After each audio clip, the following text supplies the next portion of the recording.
এই হলো আমাদের গাছে পাকা অর্গানিক কাঁঠালি কলা, জৈবভাবে চাষ করা। সমস্ত কলা গাছই আমাদের জৈবভাবে চাষ করা।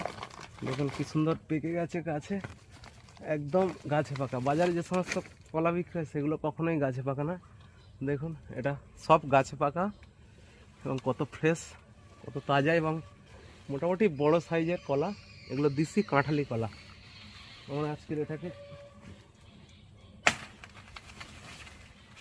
কাটছি, এটা পাখি খেয়েও নিয়েছে, পাখি খেয়ে নিয়েছে।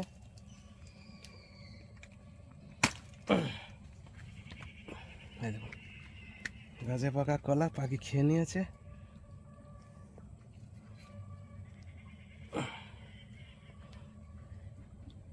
কলা চাষের ভিডিও আসছে, আপনারা আমাদের চ্যানেল সাবস্ক্রাইব করে রাখুন। এরকম নানান জানা তথ্যের জন্য আমাদের চ্যানেলটি আপনারা সাবস্ক্রাইব করুন। সবাই ভালো থাকবেন, ধন্যবাদ।